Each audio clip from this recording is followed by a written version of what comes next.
Law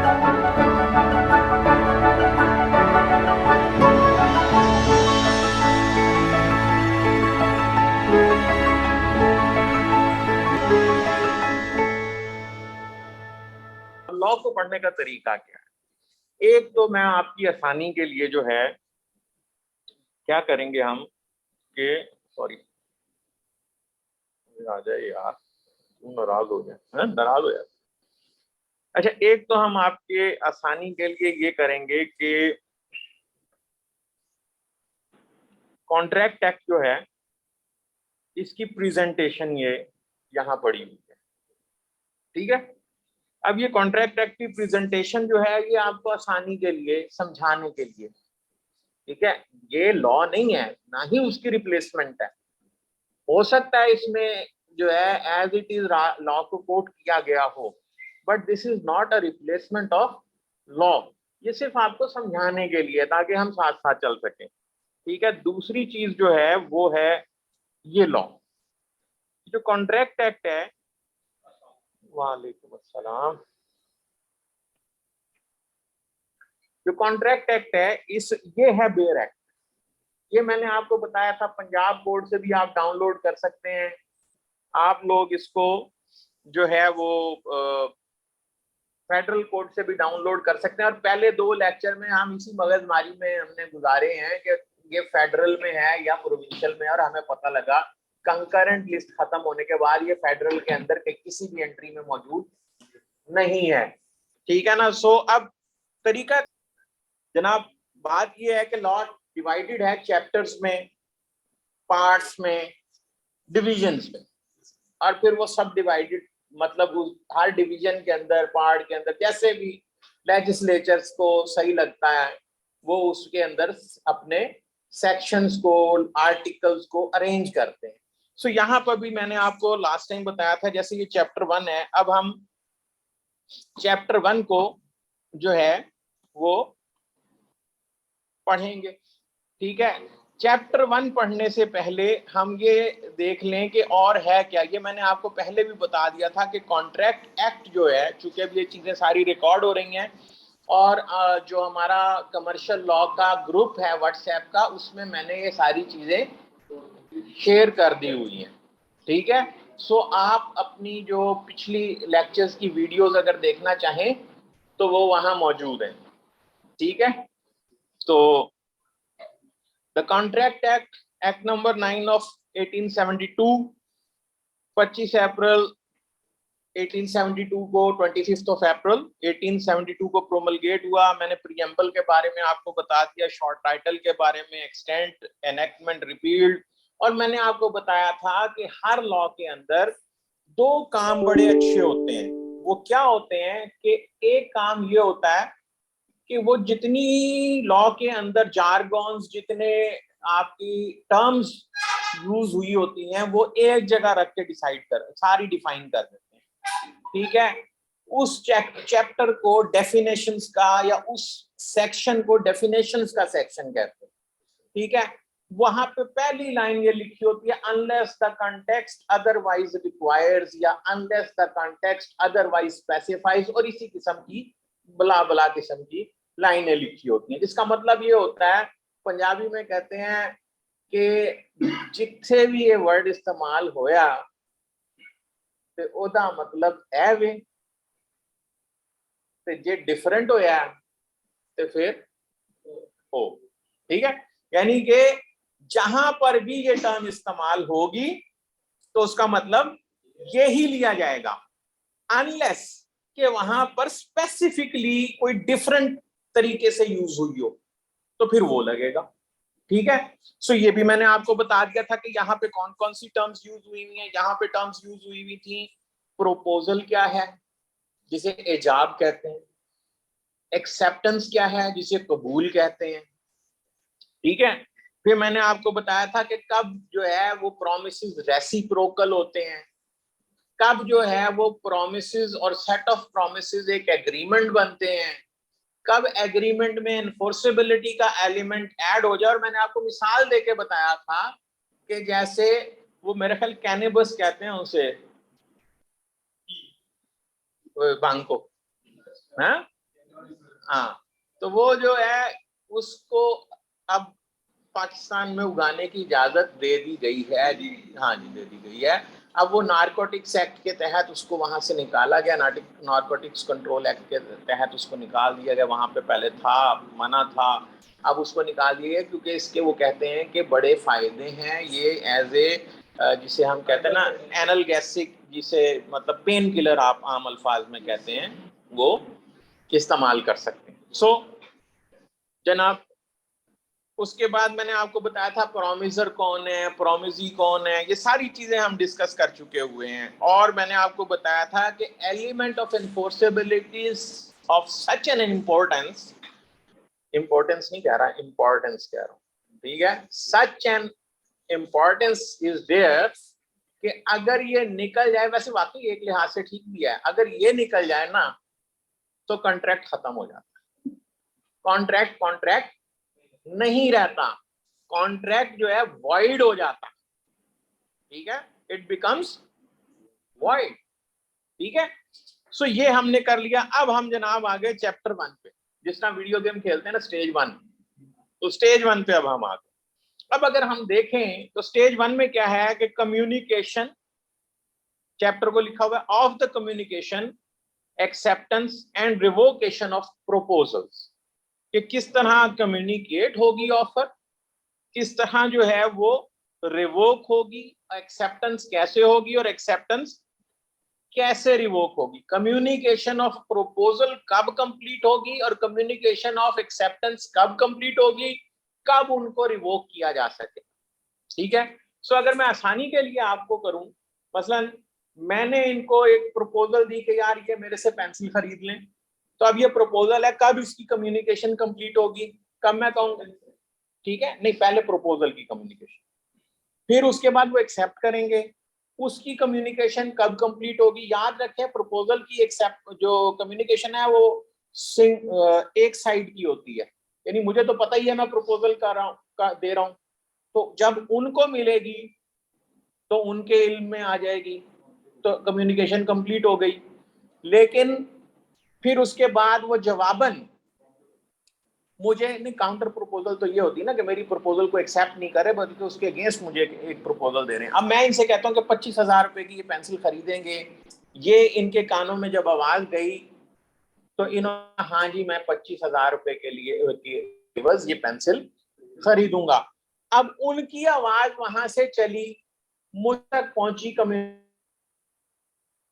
मेरी उन तक पहुंची थी प्रपोजल की कंप्लीट हो गई थी, उनकी मुझ तक पहुंची एक्सेप्टेंस की कंप्लीट हो गई। अब यहां से थोड़ा सा आगे चलते हैं, इसको थोड़ा कॉम्प्लेक्स करते हैं। मैंने इनको खत लिखा और मैंने प्रपोज किया कि क्या आप वही बात के पेंसिल खरीदेंगे। अब खत मेरे हाथ से निकल गया, इन तक पहुंचा। जब खत इनको पहुंचेगा, इनके नॉलेज में आएगा, तो कम्युनिकेशन ऑफ प्रपोजल कंप्लीट हो जाएगी। अब इन्होंने जवाब में मुझे खत लिखा, शराइत मान के खत लिख के ये चले, और इन्होंने जाके वो खत लेटर बॉक्स में डाल दिया, या डाकिए को या पोस्ट ऑफिस को हैंड ओवर कर दिया। अब now the letter is out of his control, अब ये उसको वापस नहीं ले सकते। तो जब इन्होंने वो लेटर जब इनके कंट्रोल से बाहर निकल गया, तो मेरे लिए कंप्लीट हो गई कम्युनिकेशन, क्योंकि अब ये आफ्टरवर्ड्स उससे भाग नहीं सकते, ठीक है, वो बात की बात है, वो रिवोकेशन पे हम देखेंगे। अब वो लेटर चला और वो लेटर मुझ तक पहुंचा, ठीक है, जब मुझे मिल गया और मेरे नॉलेज में आ गया, तो एक्सेप्टेंस की कम्युनिकेशन इनके लिए कंप्लीट हो गई जब मुझे मिला, ठीक है। अब इसको अगर हम थोड़ा सा यहाँ पे ऐसे ही दिल कर रहा है ना, वो बना लेना, क्या नाम लेते हैं,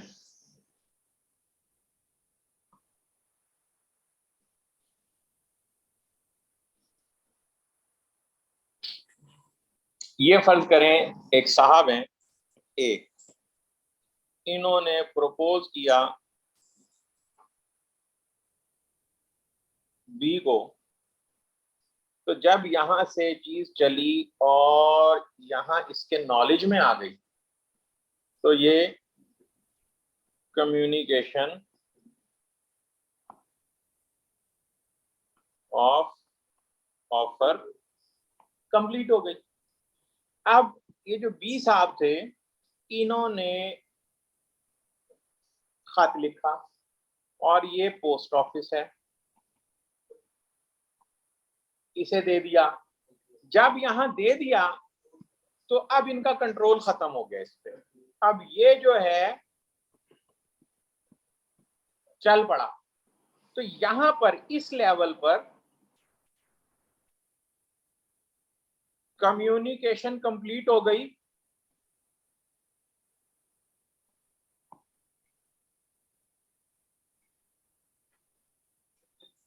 एज अगेंस्ट ए या प्रपोजल, ठीक है, इस जगह पर। अब जब ये इसको पहुंचा तो इस जगह पर, हाँ जी बिल्कुल, केड़ा कलर लाइए यार, वो नजर ही नहीं आना, ठीक है, वड्डा ग्रीन ला दीजिए। अच्छा, जब यहां पहुंचेगी ये, तो ये communication of acceptance complete as against B, ठीक है। ये रिकॉर्ड हो रहा है, आप लिखना चाहें लिख सकते हैं, लेकिन वैसे ये रिकॉर्ड हो रहा है, आपको वैसे भी नजर आ जाएगा, ठीक है। सो ये होती है। अच्छा, अब ये होती है ऑफर एक्सेप्टेंस और उसकी कम्युनिकेशन, ठीक है। अब सवाल ये पैदा होता है कि कब प्रपोजल विड्रॉ की जा सकती है, ऑफर या प्रपोजल, हाँ, कब प्रपोजल विड्रॉ की जा सकती है। प्रपोजल उस वक्त तक विड्रॉ की जा सकती है जब तक जिसको वो की गई है उस तक पहुंची ना हो, ठीक है। और एक्सेप्टेंस कब विड्रॉ की जा सकती है, हाँ, एमिकेबली तो आप कुछ भी कर सकते हैं ना, एमिकेबली तो आप कुछ भी कर सकते हैं, लेकिन एमिकेबली वो कहे यार अच्छा चल जा, तुझे छोड़ दिया, बख्श दिया, ठीक है, मैं नहीं लेके जा रहा तुझे कोर्ट में, ठीक है। लेकिन अगर हम सही हालात का बिजनेस टर्मिनोलॉजी में जो है वो जायजा लें तो तब ये नहीं होगा, ठीक है। तब फिर यही होगा कि वो देखेंगे, कोर्ट देखेगा, अगर वो उठा के मुझे कोर्ट में ले जाता है तो। अच्छा, अब ये बातें सारी चैप्टर 1 में लिखी हुई हैं। अब आइए जरा चैप्टर 1 को देखते हैं कि चैप्टर 1 क्या कहता है। चैप्टर 1 ये कहता है, section 3, communication, acceptance and revocation of proposals. The communication of proposals, the acceptance of proposals, and the revocation of proposals and acceptances respectively are deemed to be made by an act or omission of the party proposing, accepting, or revoking, by which he intends to communicate such proposal, acceptance, or revocation, or which has the effect of communicating it. यानी वो कह ये रहा है कि जब मैं किसी ने किसी को प्रपोजल दी हो या कोई एक्सेप्ट कर रहा हो तो उसको कोई ऐसा काम, कोई ऐसा इशारा, कोई ऐसी चीज करनी चाहिए जिससे ये पता लग सके कि वो in clear terms offer accept कर रहा है या प्रपोज कर रहा है। पहले प्रपोज कर रहा है फिर एक्सेप्ट कर रहा है, ठीक है। सो ये सेक्शन 3 हो गया। इसमें मेरे ख्याल है कोई रॉकेट साइंस नहीं है। हम आगे चलते हैं, कम्युनिकेशन व्हेन कंप्लीट। अब मैंने आपको अभी वो जो बना के दिखाया था क्या एक नक्शा सा, तो अब उधर आ जाएं। The communication of proposal is complete when it comes to the knowledge of the person to whom it is made. क्या कोई इसमें कबाहत है, कोई ऐसी चीज जो ना समझ में आई हो? यानी मैंने इनको प्रपोज किया, जब मेरा लेटर इन तक पहुंचेगा, अब इसको उठा के किसी भी चीज पे ले आए। मैंने व्हाट्सएप पे इनको प्रपोजल भेजी, ब्लू टिक हो गया तो इनके नॉलेज में आ गई, एक्सेप्टेंस प्रपोजल की कम्युनिकेशन कंप्लीट हो गई। इन्होंने लिखा, लिख के मुझे भेजा, अब इनके पास कुछ सेकंड है जिसके अंदर अंदर ये मैसेज डिलीट कर सकते हैं। उसके अंदर अंदर इन्होंने वापस ले ली तो ठीक है, वरना वो मेरे पास आएगी। इनका ब्लू टिक हो गया, मैंने जब देख लेनी है तो इनका टिक ब्लू हो जाएगा ना मैसेज पे, तो एक्सेप्टेंस की भी कम्युनिकेशन कंप्लीट हो गई। सो किसी भी तरीके से आप ईमेल को इसी तरह ले सकते हैं आप। अब आ जाइए कि the communication of N acceptance is complete. अब कम्युनिकेशन मैंने बताया, एक्सेप्टेंस जो है उसकी टू वे है, ठीक है। वो कैसे है? एज अगेंस्ट द प्रपोजल, जिसने प्रपोज किया उसके अगेंस्ट कब होगी? when it is put in course of transmission to him so as to be out of the power of the acceptors। जब वो एक्सेप्टर के कंट्रोल से निकल जाए and it is put into course of transmission। अब वो हमने कहा देखा था? ये देखिए कि जब बी ने पोस्ट ऑफिस में दे दिया तो यहां पे उसके हाथ से वो चीज निकल गई, ठीक है ना। वैसे तो वो कहते हैं कि जुबान से निकली बात, हाँ, कमान से निकला तीर और पेटी से निकला पेट, वापस नहीं आते, ठीक है। सो इसी तरह अगर प्रपोजल भी हाथ से निकल गई ना, एक्सेप्टेंस, तो फिर वो हाथ नहीं आती। एज अगेंस्ट प्रपोजर जब उसके कंट्रोल से निकल गई तो फिर अब निकल गई, ठीक है। अच्छा जी, अब आ जाए दूसरी बात, एज अगेंस्ट द एक्सेप्टर, यानी जिसने एक्सेप्ट किया। अच्छा, थोड़ा सा अगर आप देखें ये दरमियान में, अगर हम ये तीसरा टूच निकाल दें, ये जो मतलब एज अगेंस्ट प्रपोजर, ये सीधी सी बात है, मैंने इनको प्रपोज किया, जब इनके नॉलेज में आ जाएगा कंप्लीट हो गई। इन्होंने मुझे वापस भेजा, जब मेरे नॉलेज में आ जाएगा तो इनके लिए कंप्लीट हो गई। अब ये जो तीसरी चीज है ना, ये इस दोनों के दरमियान में है, और वो क्या है कि जिस टाइम वो लिख के पोस्ट ऑफिस डालेंगे तो इनके कंट्रोल से निकल गया, कम्युनिकेशन मेरे लिए कंप्लीट हो गई, ठीक है, प्रपोजर के लिए। सो यहाँ पे भी ये लिखा है as against the acceptor when it comes to the knowledge of the proposer, यानी दो हिस्से थे इसके, as against the proposer when it is put in course of transmission so as to be out of the control of the acceptor, ठीक है, और as against the acceptor when it comes to the knowledge of the proposer. The communication of revocation. अब revocation जो है वो अगर revoke करना है तो उसकी कम्युनिकेशन कब कंप्लीट होगी? As against the person who makes it, यानी अगर ये अपनी एक्सेप्टेंस विड्रॉ कर रहे हैं या मैं अपनी प्रपोजल विड्रॉ कर रहा हूं, तो इसकी कम्युनिकेशन कब कंप्लीट होगी? when it is put into the course of transmission to the person to whom it is made so as to be the out of the power of the person who makes it।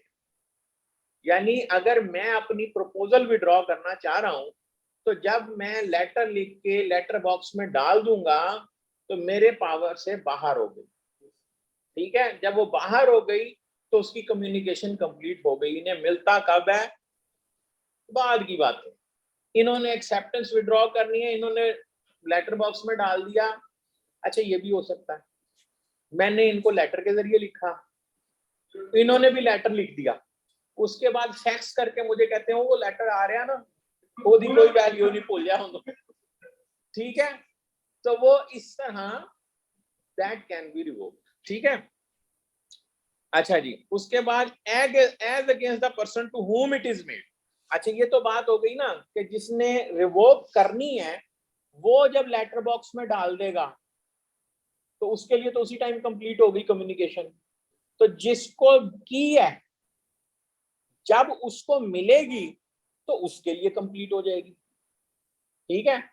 सो ये total revocation और अभी यहाँ पे communication की बात हो रही है, अभी हमने ये नहीं कहा कि रिवोक कब हो सकती है, ठीक है, अभी कम्युनिकेशन की बात हुई है कि कम्युनिकेशन कब कंप्लीट होगी, ठीक है। अच्छा, इस लॉ के अंदर एक बड़ी मजे की चीज है, और वो क्या है कि यहाँ पे आपको जगह जगह जगह जगह जगह जगह इलस्ट्रेशंस, अंग्रेजों के लॉ बनाने का सबसे कमाल यही है कि वो इलस्ट्रेट करते,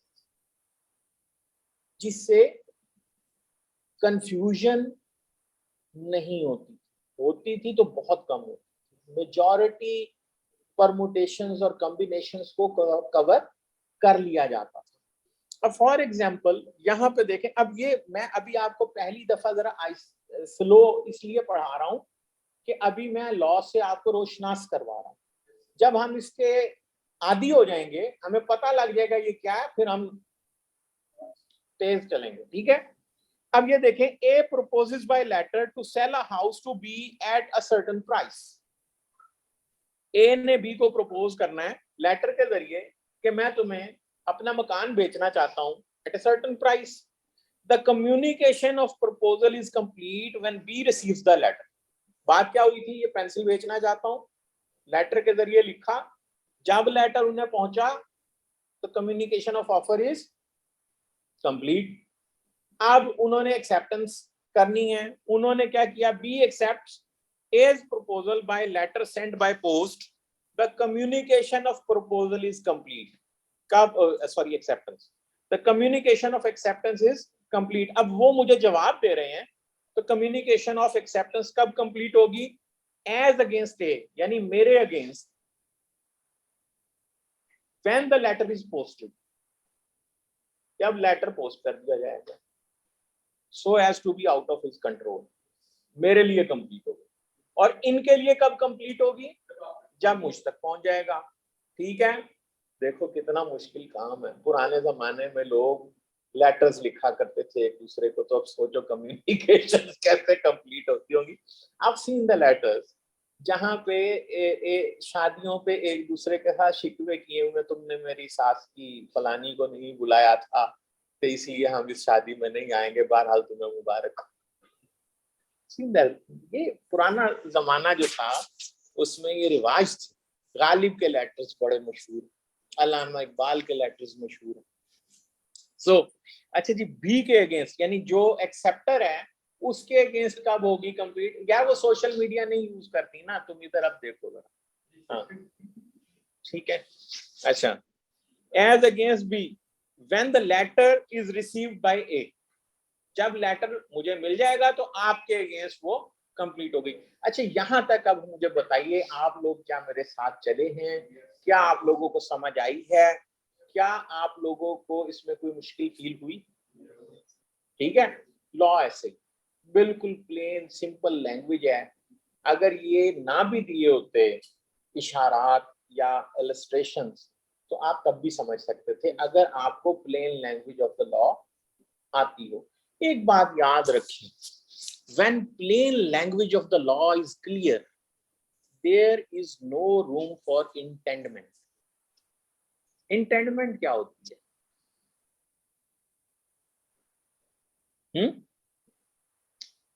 कुरान पढ़ते हैं आप?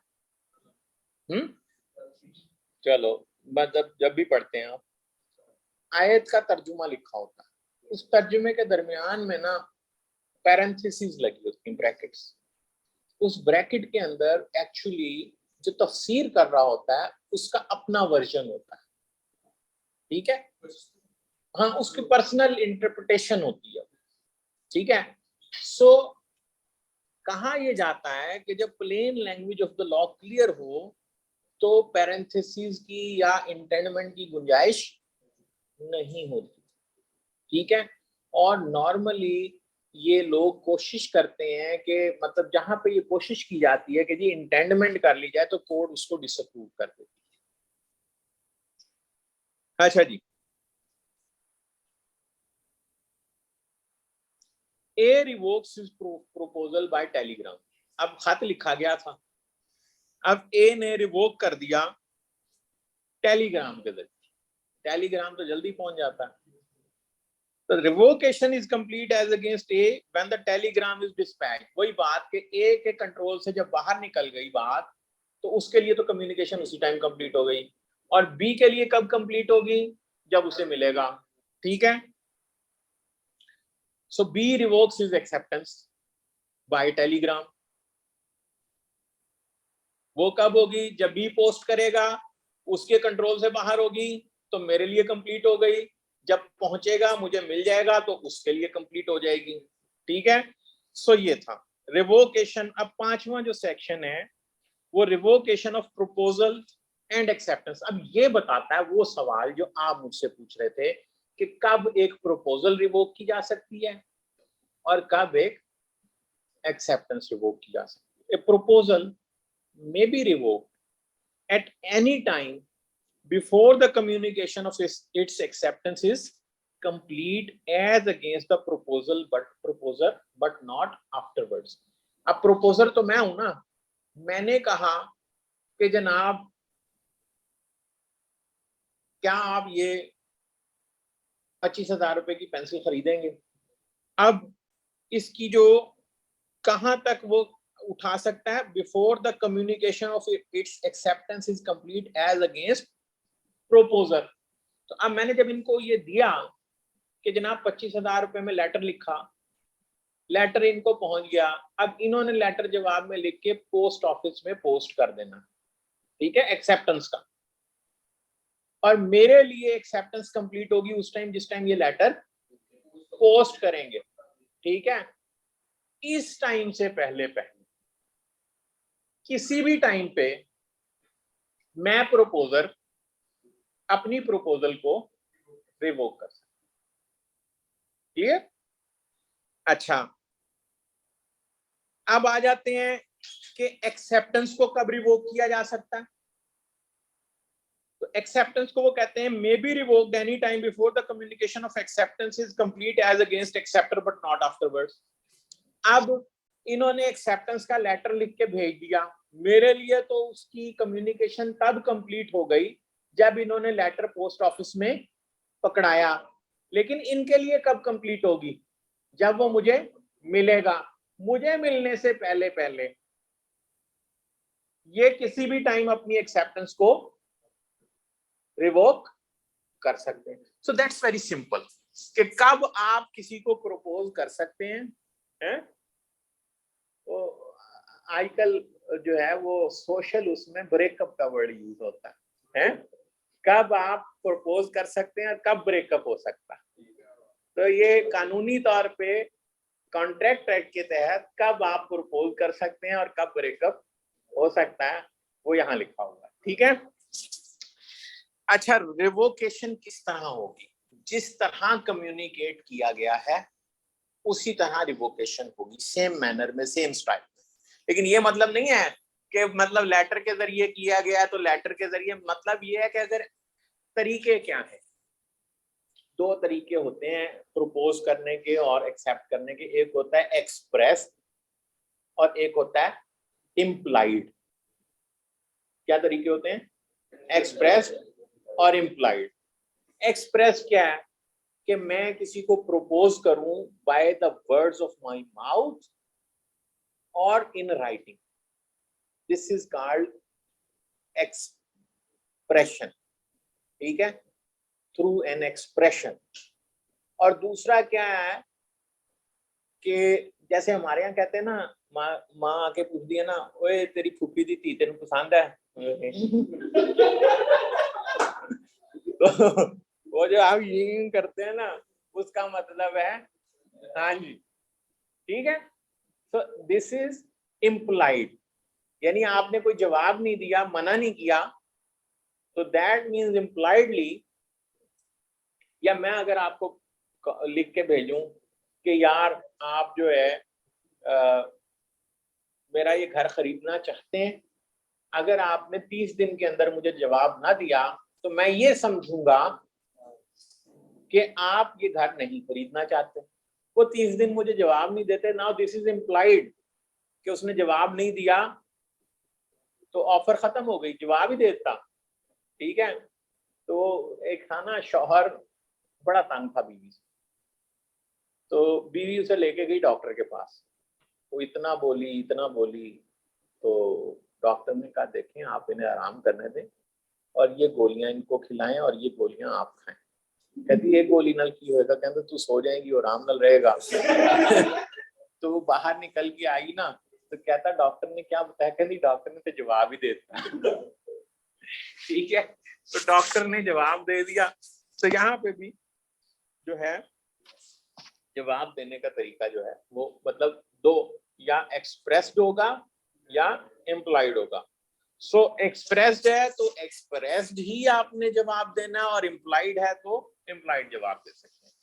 अब यहाँ पे ये देखते हैं revocation. The proposal, a proposal is revoked by communication of notice, lapse of time, failure of acceptor to fulfill the condition precedent, death or insanity of the proposer। ये चीजें हैं जो कि एक प्रपोजल को जो है रिवोक कर देती हैं। मतलब मैंने प्रपोज किया, मैं ही नहीं रहा तो पीछे प्रपोजल कहां से रहेगी? लीगल एंटिटी तो मैं था ना जिसने प्रपोज किया था। उसके बाद अगर मैंने इनसे कहा कि भाई आप हवा में 3 उल्टी कलाबाजियां लगा के दिखाओगे तो मेरी प्रपोजल है आपको, अब ये 3 कलाबाजियां हवा में नहीं लगा सके, तो जो कंडीशन प्रेसिडेंट थी वो इन्होंने फुलफिल नहीं की। ठीक है, तो जब नहीं की तो एक्सेप्टेंस जो है वो खत्म, प्रपोजल रिवोक हो गई। अच्छा, फिर वो जो मैंने आपको मिसाल दी कि यार 30 दिन के अंदर अंदर अगर आपने एक्सेप्ट ना की तो वो time by the lapse of time खत्म हो गई। ठीक है, इनको मैंने कम्युनिकेट कर दिया थ्रू नोटिस, तो तब भी खत्म हो जाएगी। ठीक हो गया। Acceptance must be absolute, clarity होनी चाहिए, एब्सोल्यूट होनी चाहिए।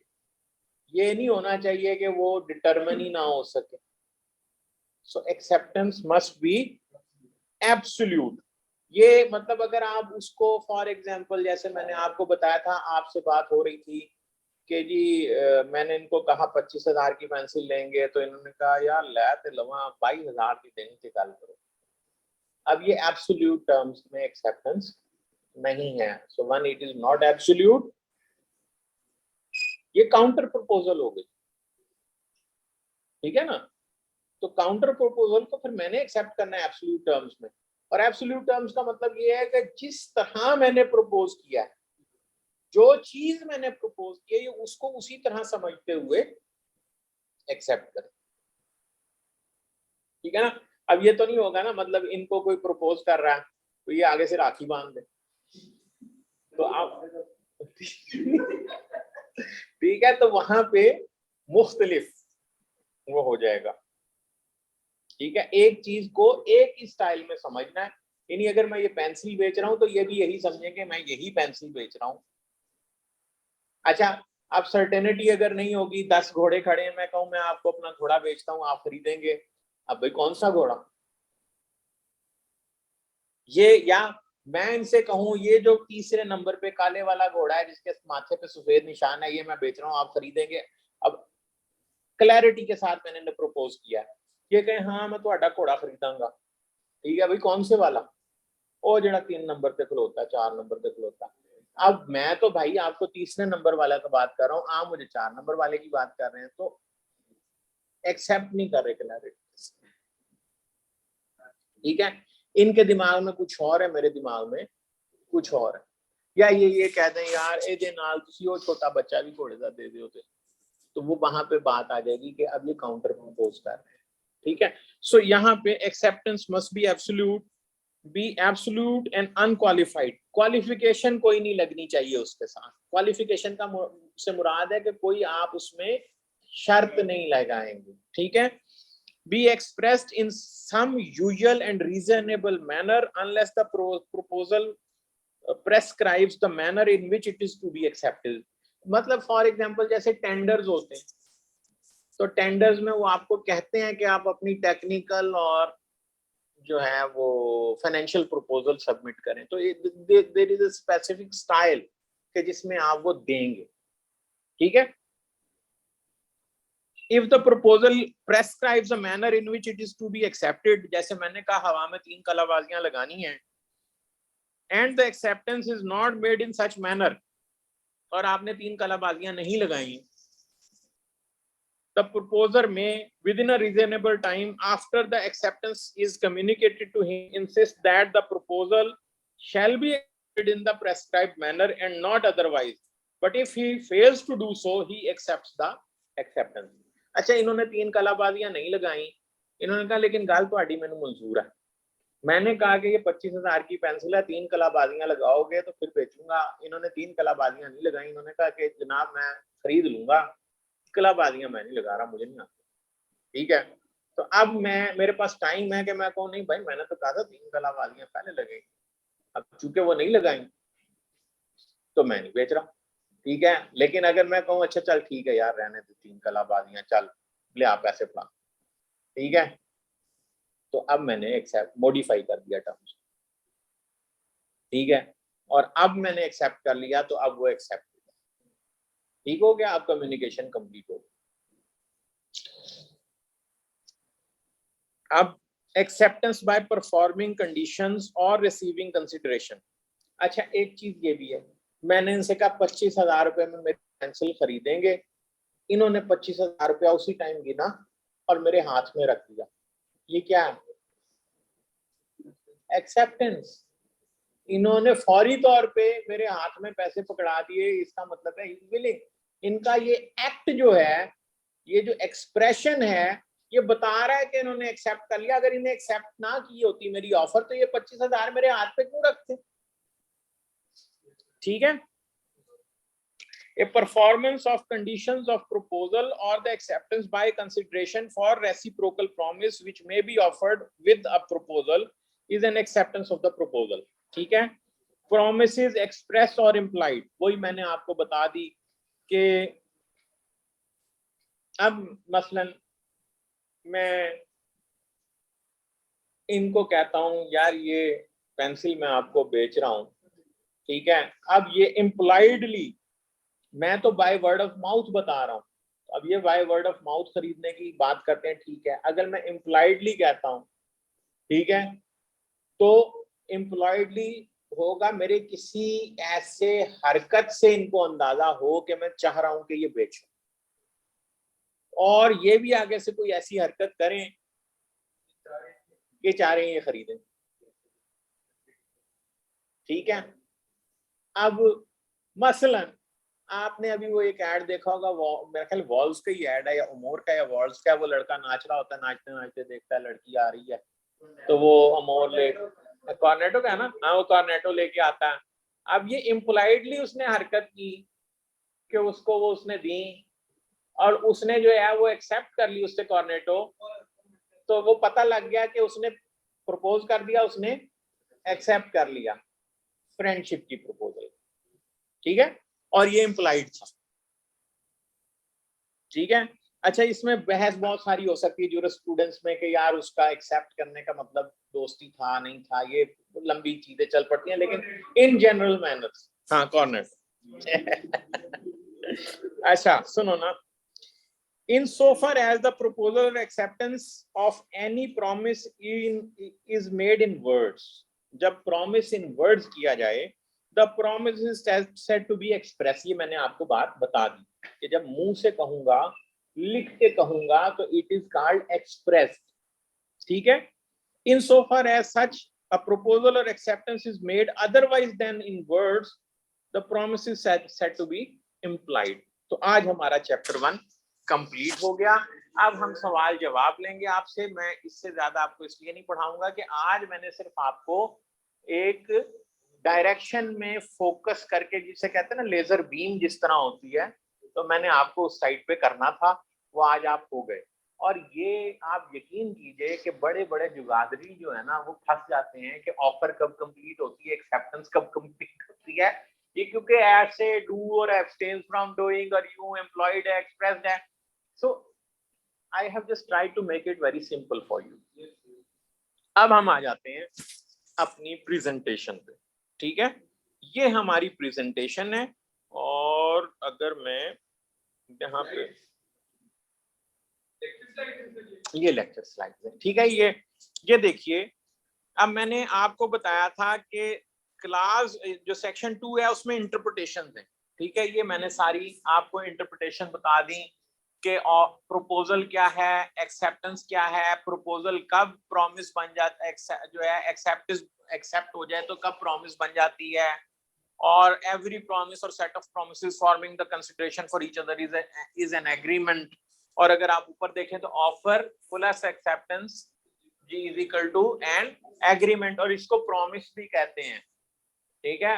promise और set of promises is an agreement, ठीक है, forming consideration for each other। कौन promiser है, कौन promise, ये सारा मैं आपको पढ़ा चुका हूँ। अब सिर्फ मैं आपको दिखा रहा हूँ कि अगर आप जल्दी जल्दी देखना चाहें, या हो सकता है कल से मैं आपको इधर ही पढ़ाऊं, लेकिन साथ साथ मैं आपको दिखाऊंगा भी कि चैप्टर क्या कह रहा है, ठीक है।